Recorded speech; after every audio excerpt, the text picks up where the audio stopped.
A lot of people are fearful and scared of AI, especially in the creative space. It's a job killer. It's going to ruin creatives. It's going to ruin films. It's going to ruin movies.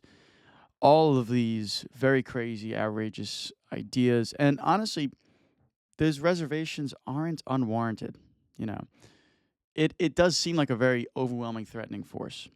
As always, we're going to start off with a quote from a book called The Creative Act by Rick Rubin. Technology is a tool for expression. It is not the source of expression. Why are we so scared about AI? It's powerful, fast.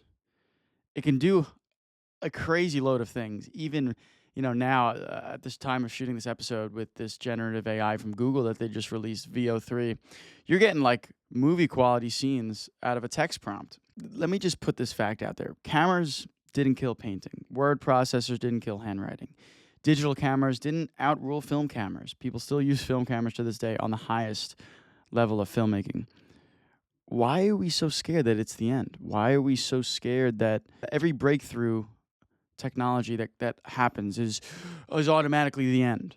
We got to realize AI in it of itself cannot authentically create. It uses human data, literally human data, to replicate and generate quote unquote new content, right?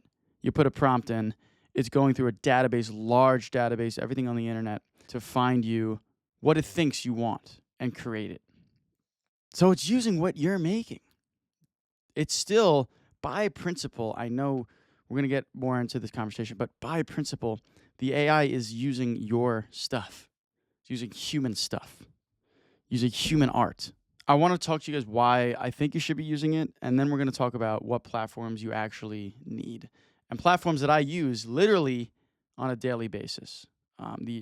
These are things that I probably couldn't live without as a creator that does the amount of content and kind of variety that I do, because I do a lot of different things. It's hard to compartmentalize everything and plan everything ahead, whether it's in between the podcasts or the short films or just work, like video work that I do for clients. It's a lot to organize, guys. It's a lot. Let me just make it clear that I'm not telling you guys to rely on AI. I think you still need to learn your creative process, as I've said in previous episodes. Your ideas cannot come solely from AI. You should use it when you already have your goals and concepts in mind. This is just kind of like that seasoning or that little boost that you need. That's the AI. So you shouldn't even open ChatGPT or any of these AI programs without having an idea, having a goal in mind, having a concept already. I used to be against AI, but going back to like this whole narcissism thing that I told you guys I got over, I thought that, if it's AI, it's not authentically me. If I use AI, if I have the poison of AI or the poison of others, other entities in my work, it's not my art, and I'm doing a disservice to the filmmaking craft. What craft am I referring to, guys? That's right, the craft that's constantly changing. Look at how the film world has changed in the past 5 years with the rise of AI, with the writer's strike. This industry is so volatile, guys. It's always been volatile. Why are you saying that, this new technology is now going to completely outrule everything and just void the industry as a whole? The industry is always changing. Things change. Things are allowed to change. Allow the things to change. Embrace it. I realize that, I'm going to be left behind if I don't use it, because people in this space are using it. Content creators are using it. Filmmakers are using it. So how are you supposed to tell me that you're not supposed to use it? If the competition's using it, you bet your ass you're going to be using it. Let's talk business. Like this is the sole fact of the matter. If you're not using it to your advantage, your competition has the upper hand. Your competition is putting out more work because this AI is helping it organize its ideas. It's helping it be a better creator. And you're over here saying, "Oh, it's not. It's inauthentic." You're worrying about the wrong things, I think. Especially starting out, especially establishing a personal brand, you gotta have all the help you need, right? And again, I'm not saying to poison your work with AI and say that, oh, I'm just going to go to the AI for every single idea. I'm not saying that. You have the ideas. You're a creative person. You're a creative person. You're using this AI to help organize your thoughts and create more. I make outlines for all my podcast episodes with both guests and also these Grove episodes. And well, you think I'm just making all that stuff to a T, organized and structured? No, I told you my creative process in the other episodes. I just write a bunch of ideas down that I want to talk about, talking points of my own experiences, and I use AI to assist me organize those ideas and craft it into a lesson. Because that's what I want to do, right? I have the goals in mind already. I'm just using the tools that are at my disposal, right? So what are these two AIs that I'm saying you guys should be using on an everyday basis? The ones that I use on an everyday basis as well. Well, that's Midjourney is number one, and ChatGPT Plus. These should be used by every creator on any level, whether you're starting out or you're advanced. You guys need this stuff, right? And it's relatively inexpensive, guys. This is only going to cost you $30 a month for both AI. And if you can't invest $30 a month into something that will, to be honest, skyrocket your content, make yourself more organized, make yourself a better content creator, then this game isn't for you then. Because $30 in the grand scheme of things, guys, let's be real here. Let's be adults. So I want to talk about Midjourney first. Midjourney is an AI image generator program. You can run it through a plugin on Discord, or you can just go on their website. I use the Discord plugin because I just think it's a little easier and cooler to use. But guys, Midjourney, the base plan for Midjourney is $10 a month. $10. It has like levels to the plan. This is the cheapest plan. You get 200 quote unquote fast images. Fast meaning like the actual time it takes for the AI to generate an image. It gives you 4 different images when you put in a prompt. And this fast mode, was like 10 seconds, 15 seconds. Don't quote me on it. But it's fast. Yeah, you're not waiting around for that long. You get 200 of these images, right, per month with this $10 a month plan. You put in a prompt about whatever you're talking about, and it'll come up with an image based on your prompt. 200 of them for the base. So like I said, it's image generation and conceptual. It's very good to be used on the early scale of like a production or a concept or a film idea or a visual, just mood board, vibe piece.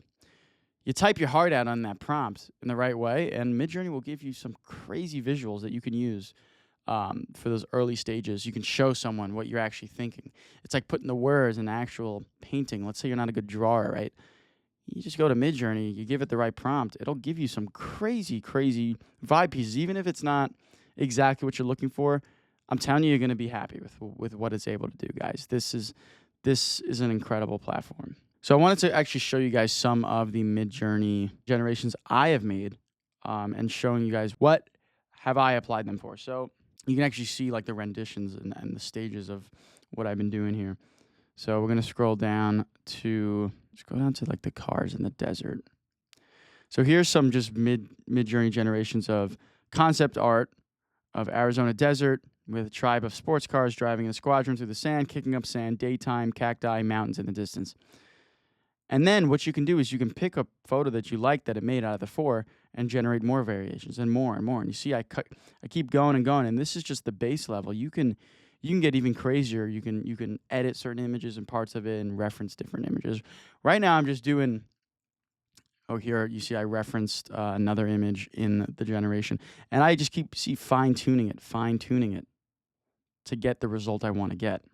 Just constant. So you're like chipping away at your vision.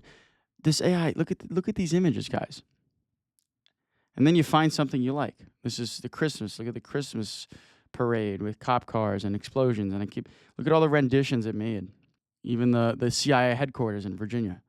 And these are all for like little concept pieces I'm working on. So super, super helpful, guys. It's like an artist at your disposal. It's an artist. Imagine paying an artist only $10 a month to make any image for you, 200 images for you in like 15 seconds, 4 of them. Listen to your prompt on demand. That's crazy to me. And you could do that today through Midjourney. Guys, it's almost like I should be sponsored by Midjourney. And I'm not. I just believe in this platform. I love it. I use it. I reap the benefits. Sometimes the AI will give you even a different stylistic take that you actually like, and then you go that route. No shame in it. You let's say you're like, I kind of like what Midjourney did, and a little spin on my prompt. I wasn't expecting that, but I actually like the style of imagery or the staging it did. I'm actually going to use that, and it's okay to be open to that stuff. It's not making your work so inauthentic you can't use it. It's insanely valuable for creating early concepts and mood boards, guys. Let's say it's a film you have a hard time conceptualizing by hand or finding reference images on the internet for. ShotDeck is also a great resource, guys. But we're just going to be talking about AI right now. But sometimes ShotDeck doesn't have the shot I want. So what am I going to do? I'm going to reference either Midjourney or I'm going to go to drawing by hand, literally bare bones, which I actually like doing. You can do image references. You can do like aspect ratios you want. There's all these different things you can learn. And I'm telling you, if you don't learn it, you're going to be left behind. These are great tools, guys. I remember the first time I ran a Midjourney prompt and I was like, wait, this gave me an idea that I probably wouldn't have thought of on my own in the process I was doing, but I actually really like this. That was the moment I realized that Midjourney is not replacing me as a creator. It's expanding my horizons as a creator. It's giving me more tools for success, for creative generation, for storytelling. I'm telling you guys, you have to be using this stuff. So Midjourney, absolutely amazing platform. Totally recommend to any creator. If you're someone who's always thinking of different ideas, oh, how would this look in a film? Or how would this? Just go straight to Midjourney. Try it out. Then we got ChatGPT Plus for the second AI. It's $20 a month. I'm telling you, the Plus version is killer. I got introduced to the Plus version because I was a senior in college and ChatGPT did this promotion. It was like for 2 months, you get ChatGPT Plus for free for students during final season. Absolute amazing marketing ploy, by the way, because now I'm using ChatGPT because of how helpful it was during finals even. So, but that's a different topic. So what do I do with ChatGPT Plus? I think ChatGPT Plus is amazing for giving it scripts, stories, just like outlines of stuff, documents. Sometimes I'll literally like take my past documents of like my storyboards and like film plans and all this stuff, my shot deck lists and all these things, all these crazy concepts and stories. And ChatGPT will give me insights on how I can improve it. No BS. It will give me the ideas. It's like another set of eyes. I give ChatGPT, let's say, this podcast outline, and it'll tell me, hey, this is really good, but these are areas you can improve on. These are topics you can talk about. It's so smart. It can give you all, and the regular version, I'm telling you, there's a big difference, big difference. Just go for the Plus. Some of the videos or outlines you make for films or all your creative endeavors, you're looking at these things for hours long. You need another set of eyes at some point. If you don't have someone there for ask for an opinion, let's say you're all by yourself, plug into your damn computer and ask the AI, okay? Don't be scared. It gives you so much positive. I'm telling you, it is only a net benefit. Even when it comes to like idea generation with ChatGPT, like let's say like, oh, like how can I improve on this podcast episode? What different ideas can I talk about? It's not that it creates the content for you. It just guides you in the right direction. You know, think about it as if you're like a CEO. You're the CEO of your personal brand. You're starting a personal brand, social media. You're trying to get outreach. You're trying to post all your film work, all these different things, right? You know, it's like a company at the end of the day. You don't have the mental bandwidth to be shooting, editing, planning, optimizing content, setting lighting up, producing, being the talent, etc. simultaneously one day. Like you drive yourself into a wall, guys. You got to be smart. The personal brand's a company. You need to find specialists that can help advance that said company or personal brand, right? We're talking conceptual right now. AI is one of those things. It's like an assistant. It only helps you. It's there to help. You could put out more content. It could literally, guys, ChatGPT literally makes you more efficient as a content creator, and it provides a guiding hand to making more effective content through the knowledge from the market it has and social media analytics. It's a no-brainer, guys. Another great reason why I love ChatGPT, a little personal anecdote. A lot of the times, ChatGPT, I'll be writing something in a prompt, and it'll give me an answer to, like, let's say it's like, oh, like, how can I improve on this podcast episode? Or like, what are different content ideas I can do for this topic? And more often than not, it'll give me an answer, which is an idea I didn't want to use to begin with, but it sparked something in my head, and I was able to generate a different idea just because it kind of got my creative juices flowing with the words and the ideas it was giving me. Like I'll come up with a content idea after it gave me a complete different content idea, just because it gave me that push I needed. Like sparked an idea in my head. It's almost like a catalyst or an ingredient. You're the cook. Like ChatGPT just throws you some different ideas. Oh, that's good. Nah, I don't know about that. And you're like, oh shit, wait. But because you needed that push. One idea leads to the next and the next, and eventually you're down your own creative rabbit hole just because of that simple ChatGPT prompt. It gave you that kick you needed. It's like surprising yourself with new directions and just running with it. Embracing that it is okay to use AI. It's okay to ask it prompts and to use its ideas, because then you put your own creative spin on it. Remember, guys, you are the instrument. The tools serve you. You don't serve the tools. Let AI amplify and not replace your creative voice. Stay human. Stay curious. These are tools, guys. Bring that vision to life. This is what the Grove is all about. Bringing your creative vision to the forefront, bringing your creative identity to the forefront, embracing that. AI can help you do that. It's time. Stop talking about this AI is bad jargon. What are you going to do at this point? You can't outlaw AI. You better use it to your advantage. These are the two most important AIs that I use. I hope you guys try it out. It's only $30 a month. If you don't like it, just cancel it, right?